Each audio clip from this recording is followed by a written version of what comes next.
각 정당이 어느 집단을 대변하는지는 노동공약을 통해서도 드러납니다. 여야 간 차이뿐만 아니라 야당별 공약에서도 노동을 바라보는 시각에 크고 작은 차이가 있는데요. 원내 정당별 노동공약, 먼저 새누리당부터 살펴보겠습니다. 새누리당의 공약집에서 노동이라는 단어가 등장하는 대목은 노동시장 개혁뿐입니다. 정부 여당이 추진해온 이른바 노동 4법을 통과시키고 쉬운 해고, 노동자 동의 없는 취업규칙 변경을 가능하게 하는 이른바 양대 지침을 정착시키겠다는 건데요. 이에 반발해온 노동계의 입장은 반영되지 않았습니다. 노동자의 입장에서 주목할 만한 또 다른 공약은 없을까요? 대표적인 일자리 공약 중 하나인 유턴 경제특구 설치를 살펴볼 필요가 있습니다.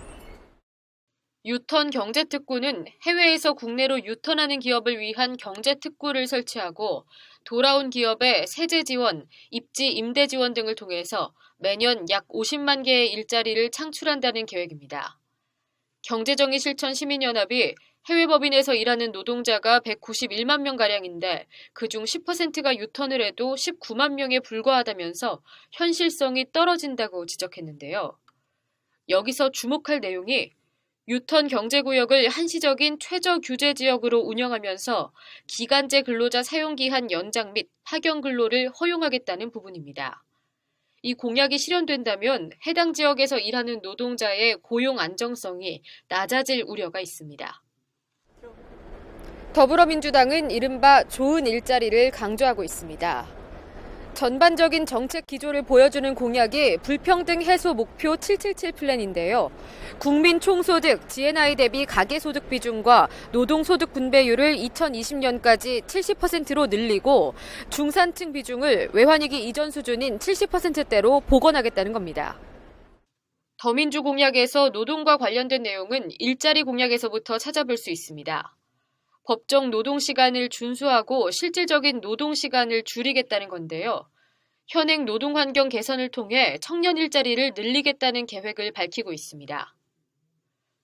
노동시장 격차 해소를 위해서는 동일가치노동, 동일임금, 동일처우, 이른바 3동 원칙 적용, 파견 및 용역노동자의 직접 고용 강화, 일정 규모 이상의 사업체를 대상으로 비정규직 사용 비율에 대해 부담금을 부과하는 비정규직 부담금제 도입 등을 공약했습니다. 또 저소득 노동자를 위해 지방자치단체에서부터 단계적으로 생활임금을 적용하겠다는 내용도 포함하고 있습니다.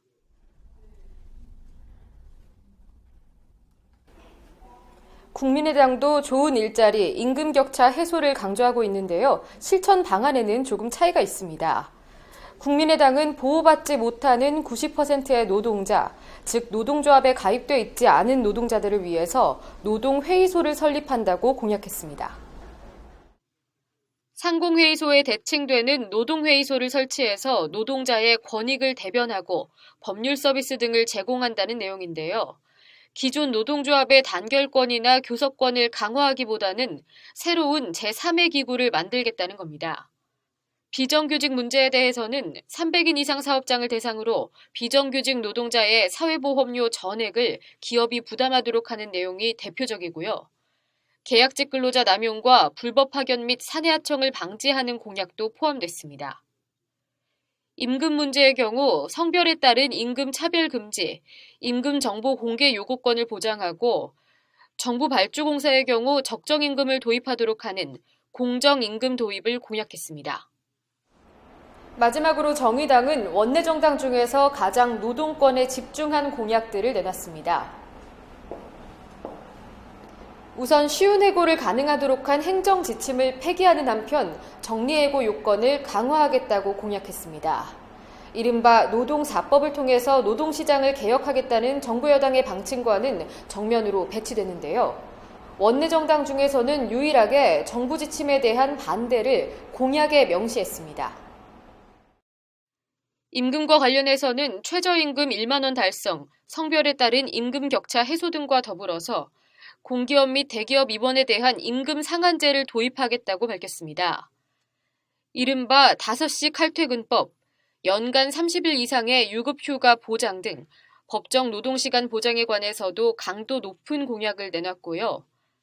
이주 노동자에 대한 노동비자 도입, 안심알바 신고센터 확대를 통한 아르바이트 권리 보호 등 노동 소외계층에 대한 대책도 눈에 띕니다.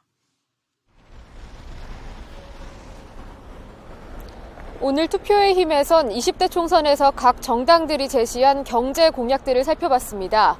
아직도 어느 후보를 어떤 정당을 선택할지 결정하지 못하셨다면 오늘 전해드린 내용 외에도 또 다른 공약들을 살펴보시면 좋을 것 같습니다. 투표의 힘, 노지민입니다.